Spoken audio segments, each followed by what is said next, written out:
اليوم منتخبنا يلعب ويا البرازيل. يا الله، بلكي شوية مستوى مشرف، بلكي نتعادل وياهم. شوف ان شاء الله اليوم اللعبة حلوة. اليوم يومك يا عراقي، هلا يا ابو الغيرة. اليوم نشقشقهم للبرازيل، اليوم نقلب الدنيا اليوم. البارحة اتصلت بزيكو وباللاعبين وانطيتهم الخطة يا المناسبة. الله طمنتني، يعني اليوم نتفرج واحنا مرتاحين. اكيد نفوز، اطمئن. اني يسموني وجه الخير، ما طول دا اتفرج على اللعبة وياكم اكيد راح تفوزون واكيد راح تفرحون. لعبة بديت. ايه هسه افتح التلفزيون. يلا. خطرة خطرة خطرة خطرة خطرة خطرة وجول.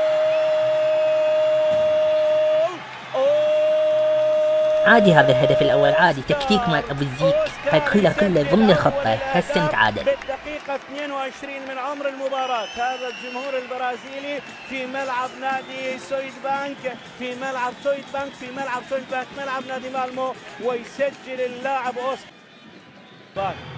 عانى من مشكلة في وسط الملعب، هي عدم قدرة مثنى وخلدون على صنع اللعب. اليوم نفس المشكلة موجودة. كاكا يتوغل، كاكا، والهدف الثاني لأوسكار. هدف ثاني، خلي يجيبون هدف ثاني. احنا راح نقلب النتيجة عليهم بالشوط الثاني، لان الشوط الثاني هو شوط المدربين، شوط زيكو.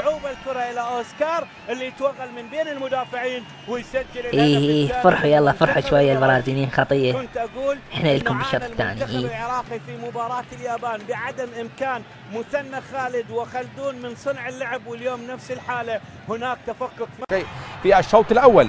لياتي اللاعب الكبير كاكا ليحرز الهدف الثالث في الدقيقة الثانية. أعد على كل حال للمرة السابعة ينقذ المرمى العراقي. كرة خطيرة داخل منطقة الجزاء، محاولة مرة أخرى تلعب الكرة، وهدف هدف هدف هدف رابع. فندي اشوج الرابع. اي بس على الاقل يعني احسن من السعودية. السعودية شالوا ويا اسبانيا 5-0، احنا بس 4-0. احسن يعني طبعا. يسجل اللاعب هول بالدقيقة 5 في شيء وقع في مجموعة الثالثة إلى جانب الصين والمنتخب السعودي الشقيق واندونيسيا. المجموعة الأولى ضمت الأردن، سوريا، عمان، سنغافورة. الثانية ضمت إيران، الكويت، تايلاند، لبنان. المجموعة الثالثة ضمت العراق، الصين، السعودية، روسيا. الخامسة اللي ضمت أوزبكستان، الإمارات، فيتنام، وهونغ كونغ. هدف خامس يسجل الخامس.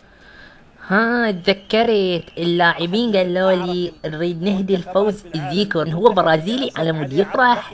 كم انت عظيم يا عراقي. 12 مشاركة في الأولمبياد، لم يتمكن أن يحقق ولا مرة الميدالية الذهبية، وهذا هو هدف سادس. هدف سادس يسجل يا ماني علمك. لوغاس مورا يسجل بالدقيقة 80 الهدف السادس.